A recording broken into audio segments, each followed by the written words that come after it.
जय हिंद दोस्तों। You know Surendra Kohli को तो आप जानते ही होंगे, कुछ लोग जानते होंगे, कुछ लोग नहीं जानते होंगे। सुरेंद्र कोहली वो इंसान है जिसने 26 लड़कियों का मर्डर किया था। 26 गर्ल्स का रेप, मर्डर, इवन वो प्राइवेट पार्ट्स को उनके खा भी गया। उसके टुकड़े किए थे लड़कियों के, बच्चियों के, छोटी-छोटी बच्चियों के उसने टुकड़े किए बहुत सारे, वो उनको ही हैज़ ईटन। ओके। एंड क्यों वो बा 20 साल बाद फिर से रिहा हो चुका है? क्यों? ऐसा क्यों? उसके ऊपर इतने सारे केसेस थे। एंड फिर भी वो रिहा हो चुका है।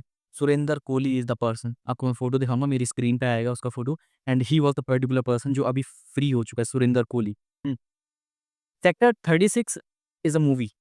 सेक्टर 36 इज़ अ मूवी और वेब सीरीज़ आई थिंक, जो इसके ऊपर बनाई गई है।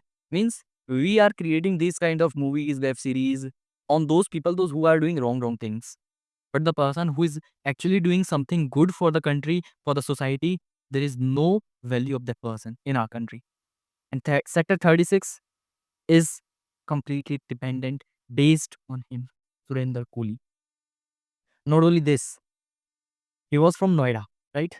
26 innocent girls were raped, murdered, and still he is free. Even when he eaten the body parts, still he is free. What should he do? In 2011, there were the skeletons found. Skeletons ले लिए थे।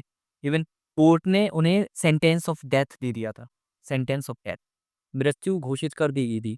और उन्होंने एक petition file की जिसमें उनके ऊपर लगाए हुए सभी आरोपों को उन्होंने कहा मुझे फंसाया जा रहा है, और इसी के चलते इन 13 केसेस में से 12 केसेस में कोर्ट ने उन्हें रिहा कर दिया। अब 13वें केस से भी उन्हें रिहा कर दिया गया है and he is completely free now. What should we do? What is your thinking on this particular thing? Can you please tell me in the comment?